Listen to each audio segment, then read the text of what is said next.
Happy Friday, everybody, and welcome to the most handsome podcast on the internet, Made Man. Your favorite podcast about Mad Men, even if you didn't know it.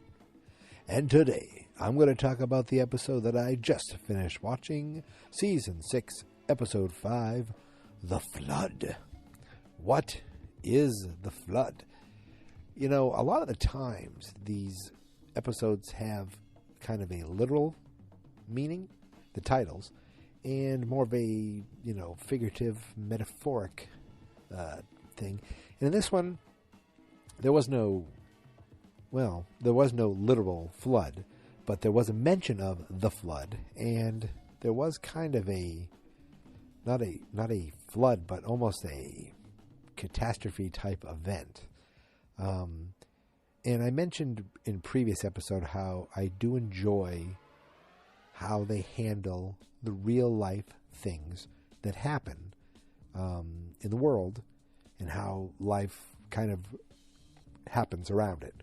You know, it's not a pivotal thing in the storyline, but it is something that they have to deal with when it was the assassination of John F. Kennedy, or I'm talking about the Vietnam War, and we get a little bit more of that today. So the episode opens up with Peggy in an apartment, and she's looking at a nice new apartment.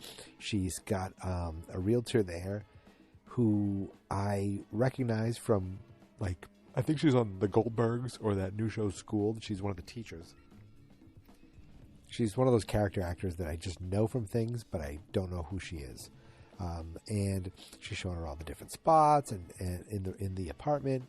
And then when the bell rings or whatever, the doorbell rings, she's like, "Oh, okay, just follow my lead." And Abe comes in, and she starts talking to Abe about the apartment. And she's like, Abe's like, "Oh, I mean, whatever Peggy's with, whatever Peggy wants to do." So this realtor didn't realize that, Peggy was the real quote-unquote buyer of the apartment. And Abe was just kind of saying, okay, it's Peggy's call. Peggy gets to decide, because this is her quote-unquote, her apartment. Now, I literally just watched this. I'm looking at my TV right now, and I see Mad Men. I see the next episode up on the screen. But I'm telling you, that last week it was 2 days difference, and I took notes. No notes tonight. Just boom, here I am talking about Mad Men, the flood. So I believe the next scene we see is Mr. Don Draper and Megan coming off the elevator into the lobby of their apartment building. Oh my God, I'm yawning so much. It's not that late. Where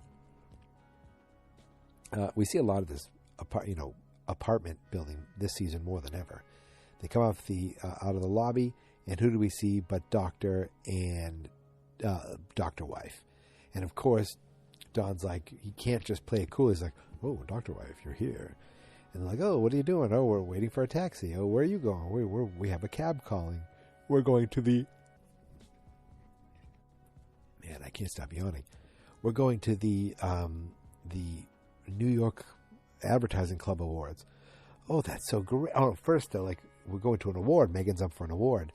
"Oh, congratulations." They think it's for acting, but it's for the New York Advertising Club.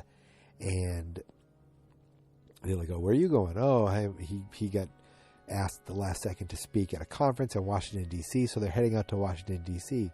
And Don's like, "Oh, where are you going?" He's like, "We just told you, Washington, D.C." You can just see that Don is constantly distracted whenever he's around them, whether it's because he really wants to have the sex with her or it's because he's just distracted. I don't know. It's weird, but he can't just play it cool.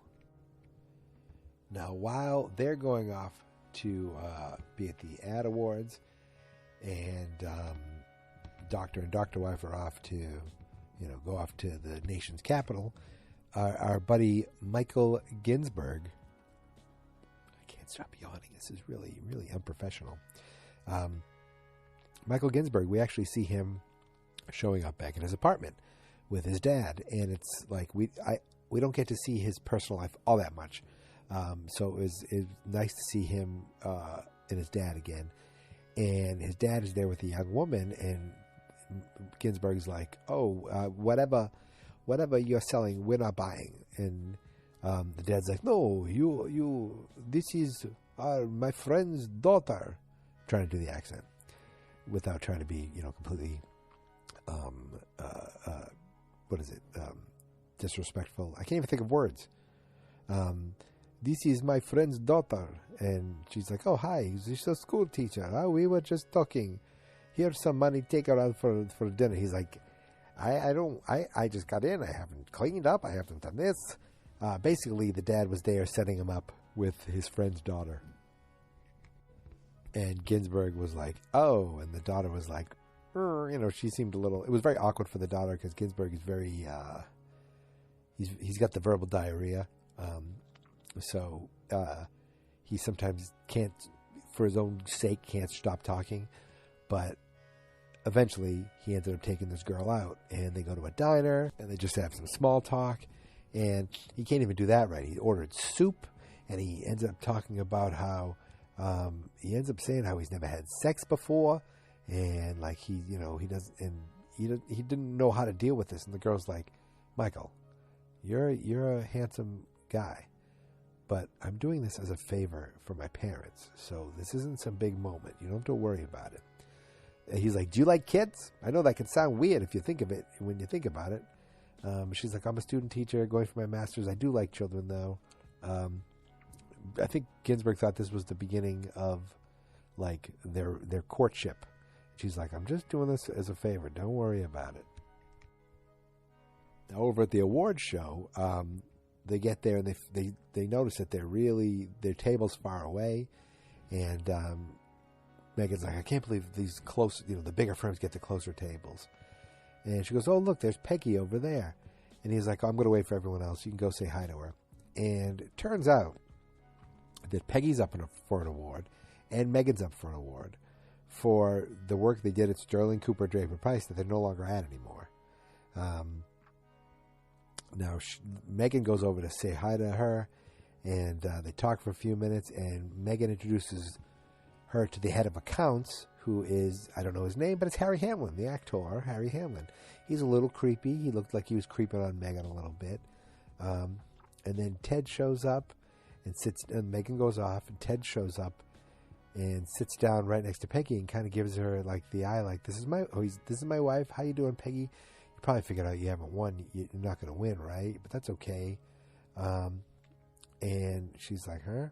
And then Abe shows up, and Ted realizes that he took Abe's seat. Then Ted sits down at his seat, and the awards show starts. But he gives Peggy a look, almost like, "I like you a lot." I don't know if that's the case, but it seemed like there was a weird connection. Maybe he was jealous of Abe. I'm not entirely sure. But the big thing with this award ceremony is that Paul Newman's going to be there. Paul Newman, the actor?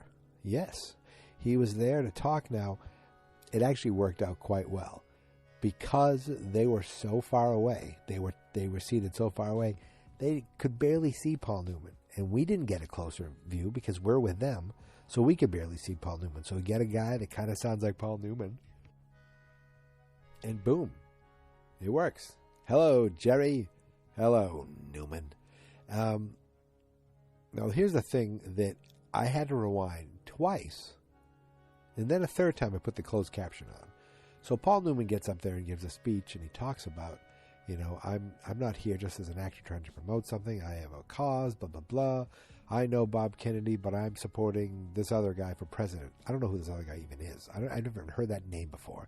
And Abe seemed to like that. He starts clapping, and then a voice goes, "Mr. Newman."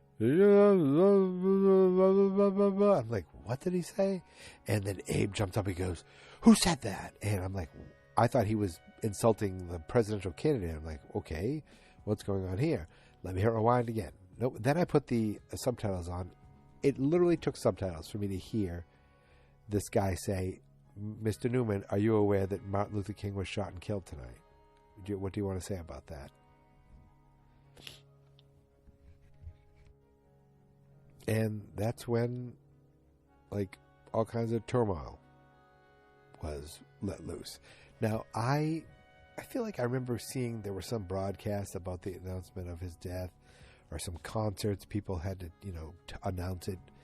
It's a different world now, where everyone has their own personal supercomputer in their hand, and they can find out these things, in seconds. Where, now you're finding it out as people because someone told you, because they found out, and blah, blah, blah, and so forth, and so on and so forth. And everyone's like, what? No way, this can't be happening. What is going on? And the guy gets up there and goes, ladies and gentlemen, we wanted to try to keep this from you until the end of the night. So they weren't even going to tell them because they wanted to keep having their awards. But in lieu of this, this news, we'd like to take a 10-minute recess for you to collect yourselves, and then we can get back to the festivities. So just in case you didn't quite catch that, Martin Luther King was just assassinated. A civil rights leader, a Nobel Peace Prize winner, a leader of men was just assassinated. A major figure in American history, and a major figure in that current world. And they said, let's take a 10-minute break and get back to it. What? Megan was like, we're still going to be doing this? And you could see it really kind of hit people hard. It hit Joan hard. It hit Pete hard. It really hit Pete hard. He wanted to call home. He wanted to get home, and he wanted to call his wife and see what he was doing. The phones were so filled up. Pete was like, screw this, I'm going to get out of here. I'm just going to leave. I think that's what he said. And Megan's like, they're still going to be doing this? And everyone left. And Abe, who is a reporter, he left to go to Harlem in a tuxedo to get the story. And Peggy's like, my ride's gone now. Don's like, don't worry, we'll take you home. And the lights blinked. They're like, they're still going to be doing, the lights would blink with telling them intermission's over. And Don's like, what else are we going to do? So they had the awards. We didn't see any of the awards, but they had them. Before we go any further, I want to take a moment to take a little break and hear a word from today's sponsor.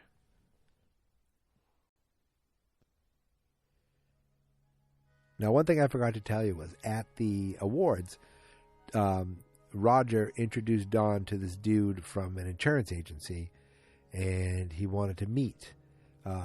We had some ideas. This guy's a total kook, total crazy person. Don was like, "Oh, it's nice to meet you," and the guy's like, "We've met before, and I feel like we've had this meeting." Or he was just really, really weird. He was a weirdo. I know him mostly as Ethan from Lost, and he's just kind of just a complete kook. He actually did bring some levity to this episode, though. So, while this is going on, we actually do go over and see the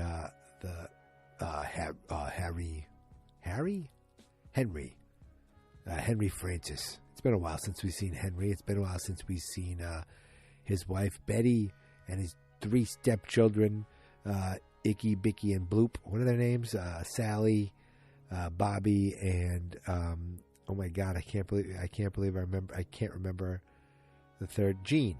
And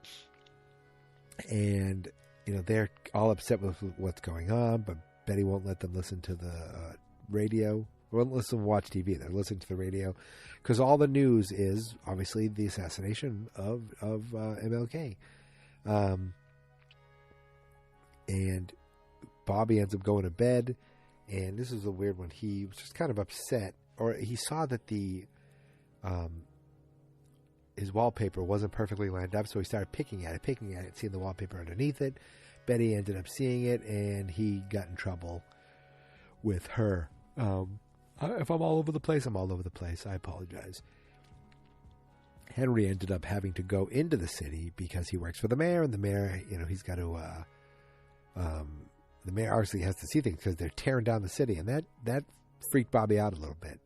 They're quote unquote burning down the city. He said, he goes, no, it's not that bad. Everything will be fine.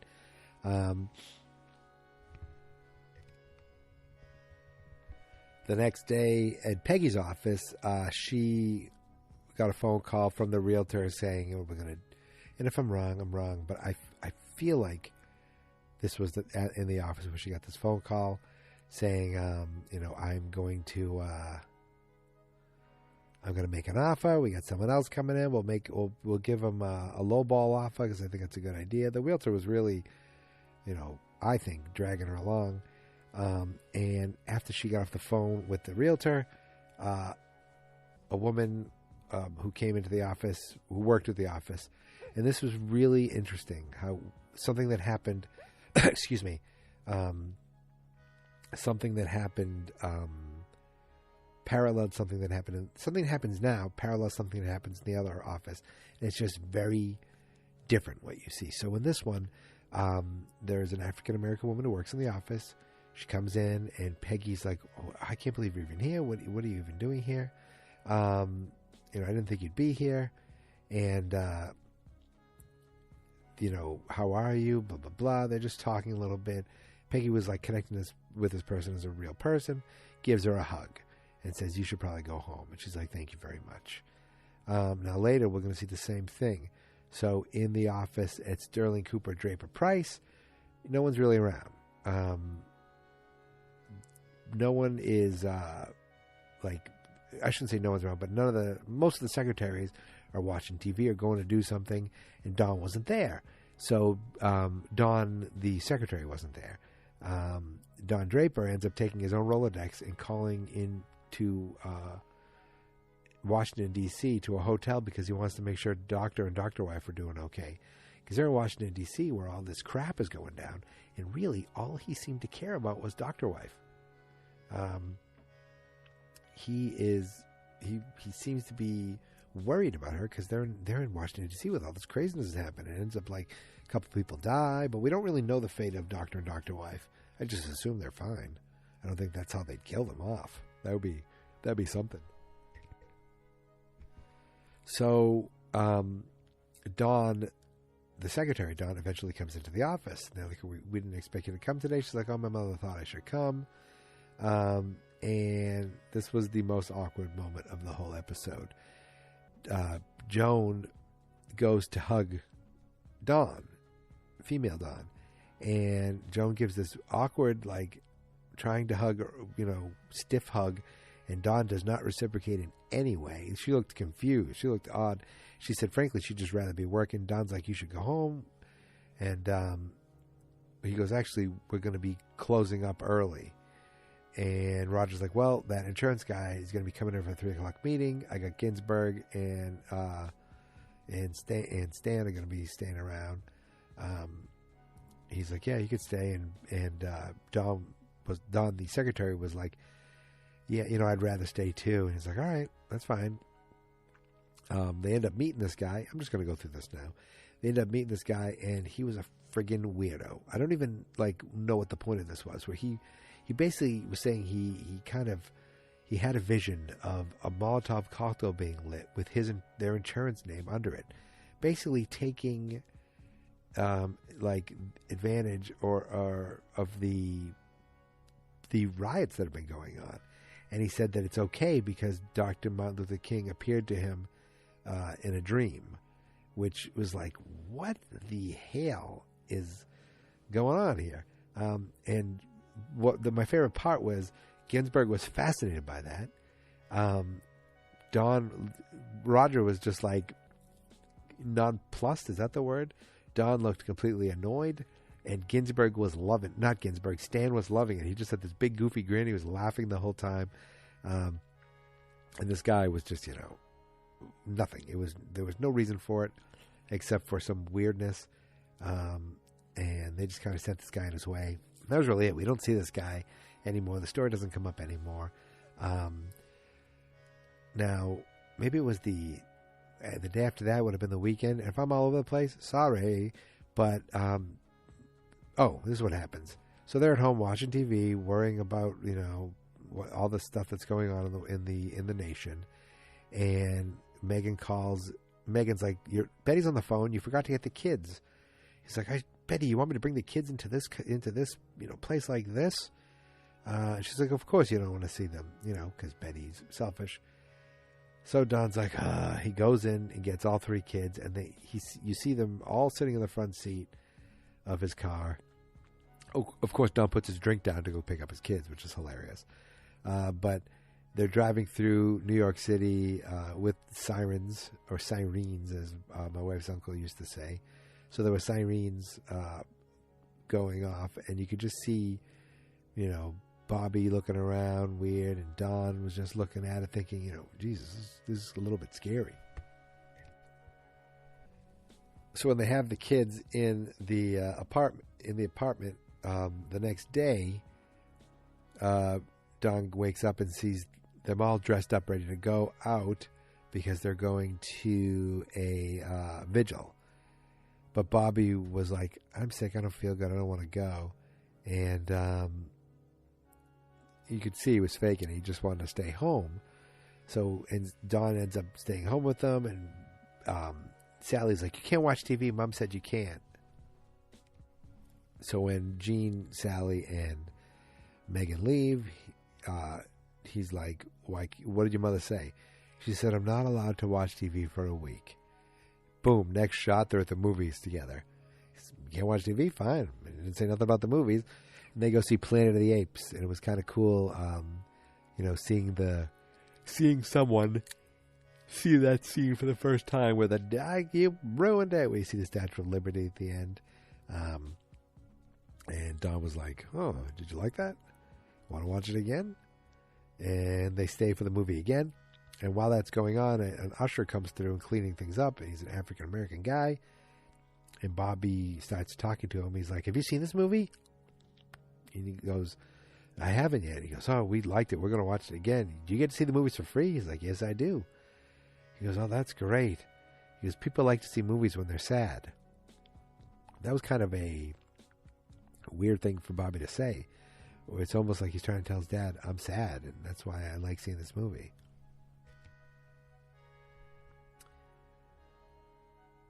I'm just going to stay with the storyline.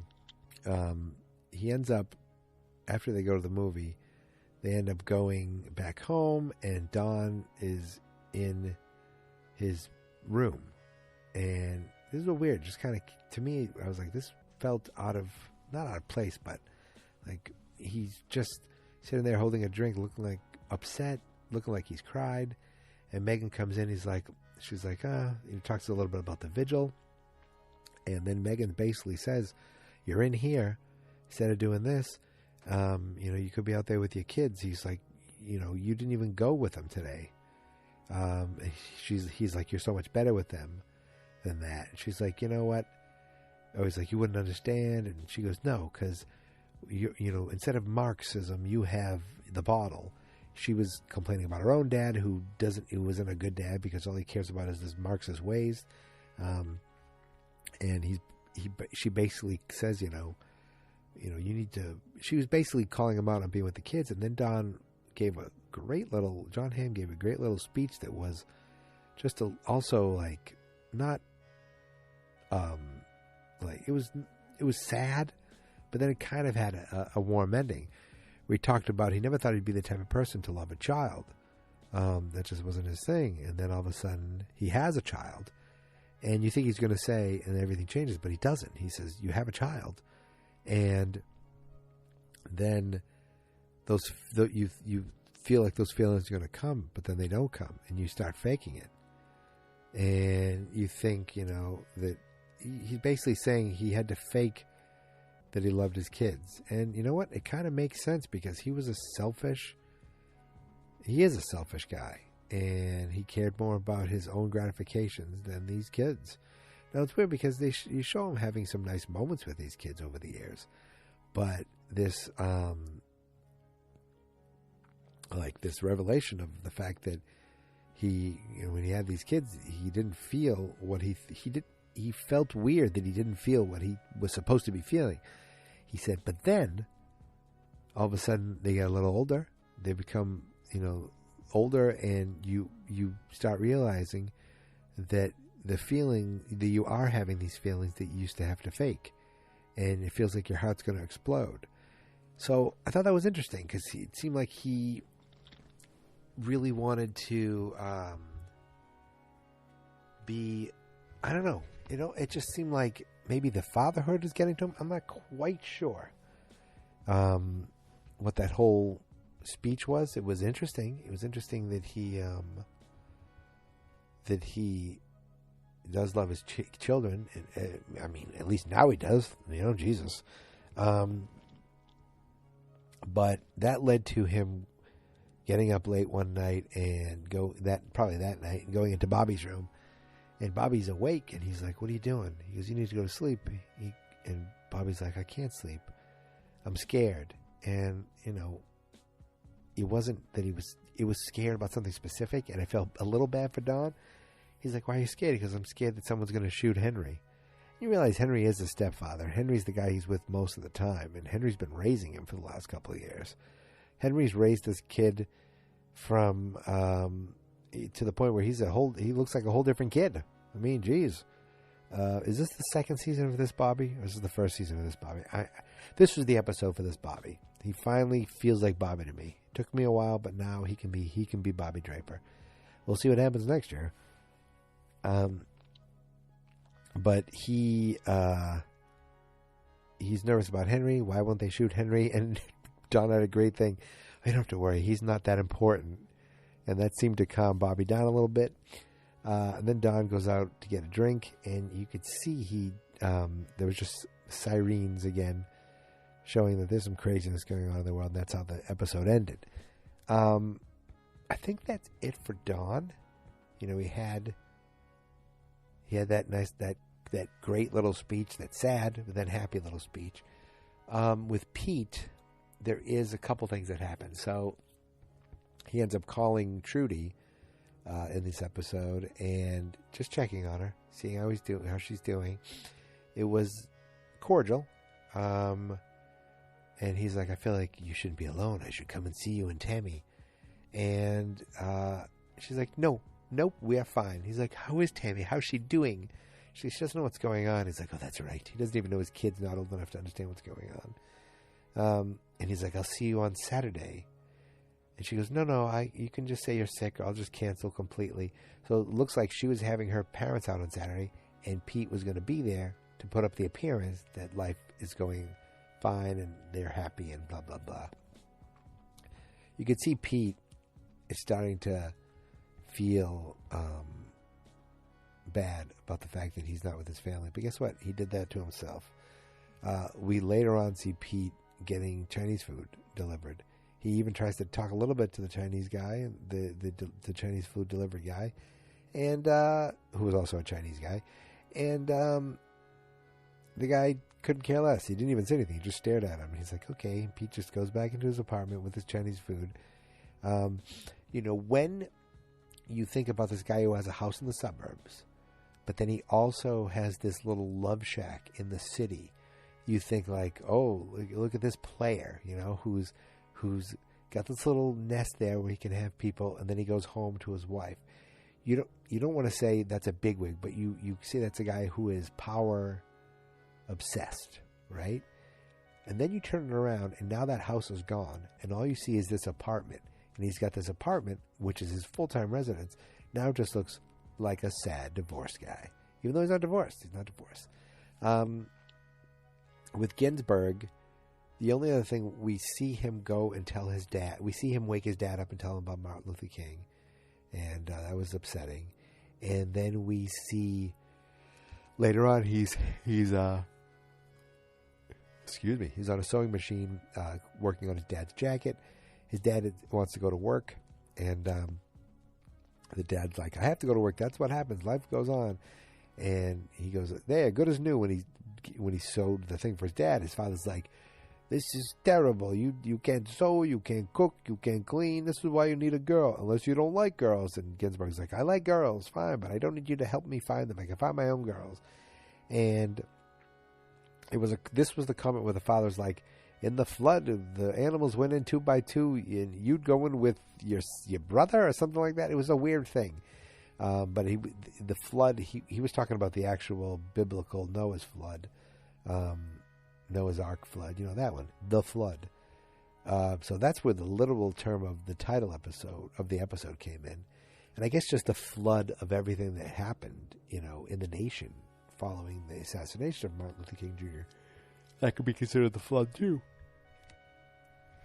I think I covered most of Ginsburg's stuff too. I'm not really sure what else. Oh, Megan did win something. She had an award. So wouldn't that mean that Peggy won too? Did they win on that together? I'm confused. I'm not sure. But going back to Peggy. Oh wait, no, actually with Pete. Let's stay with Pete. So at one point, Pete comes out of the office and Harry comes out of the office, and they're talking about, have you been, paying attention to what's going on? It's crazy out there. And Harry, in a very dick move, was angry because the clients are going to want free commercials now because they're not getting the commercials on prime time because of all the news interruptions. And Harry's pissed. He's like, I'm tired of being preempted for the news. We're missing Bewitched. We're missing, I think it was Laughing. These other things he was saying. And Pete was like, are you freaking kidding me? This happens and all you care about is the bottom line? He goes, what do you want? How many times do we have to keep hearing it, on the news? He's like, Pete calls him a racist, and Harry's yelling. They're yelling back and forth, and Bert Cooper comes out, and he's like, gentlemen, please stop talking like that. And finally, Pete snapped at me. He goes, let me put it in a way you'll understand. He has a wife and 4 kids, and then he walked off. So at that point, in that moment, I liked Pete. I don't normally like Pete, but that was a moment where I was a Pete man, a Pete fan, you could say. Jeez. Oh, so I think that's it for Pete. Yeah, I think that's it for Pete. Roger was just, here and there. Not much going on there. Same with Joan, just here and there.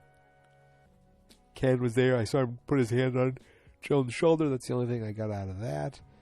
I'm trying to think what the hell else.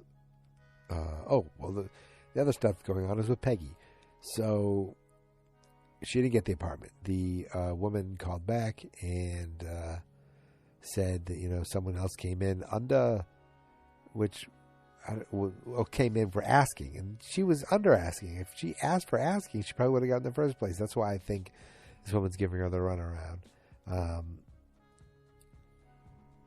So she got off the phone and she says, I didn't get the apartment. Abe's like, oh, that's all right. And Peggy was upset. She's like, why don't you care more? And Abe's like, I didn't think it was my place. I didn't,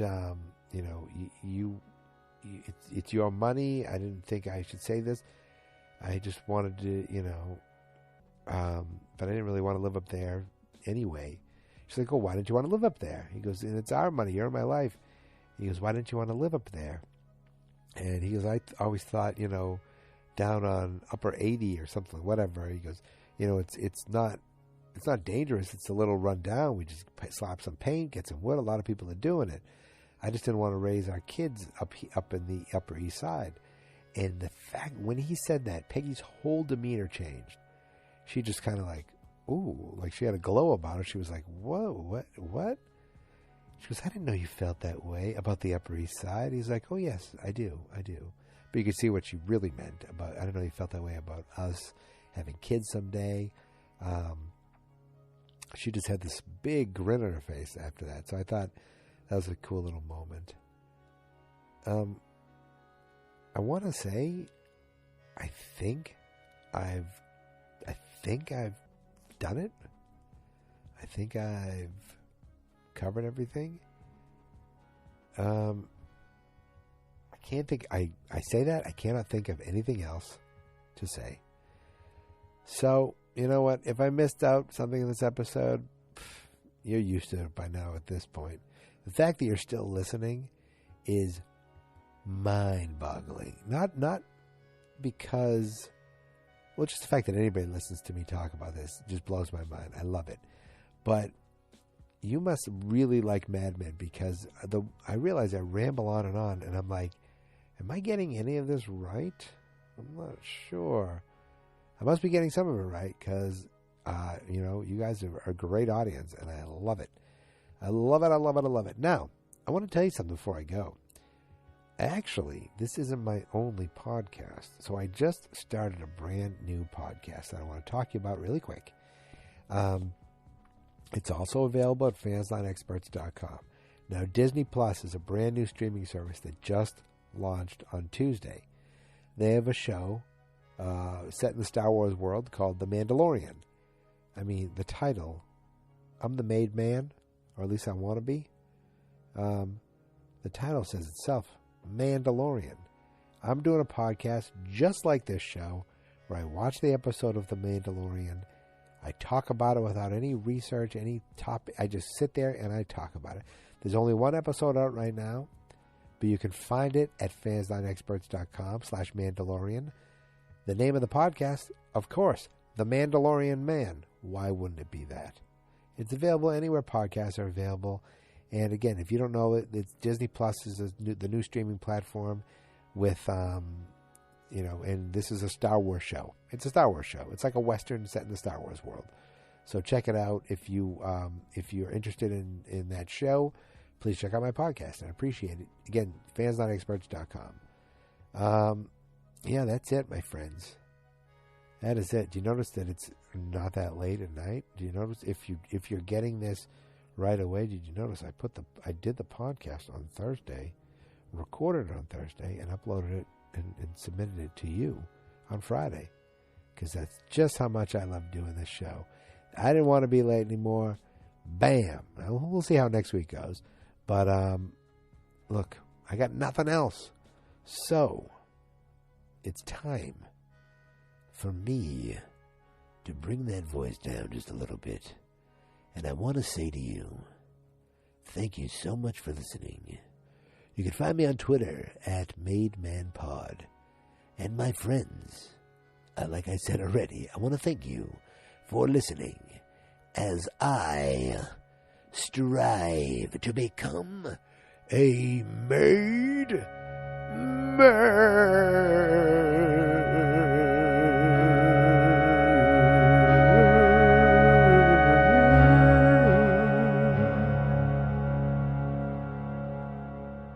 Fans not experts.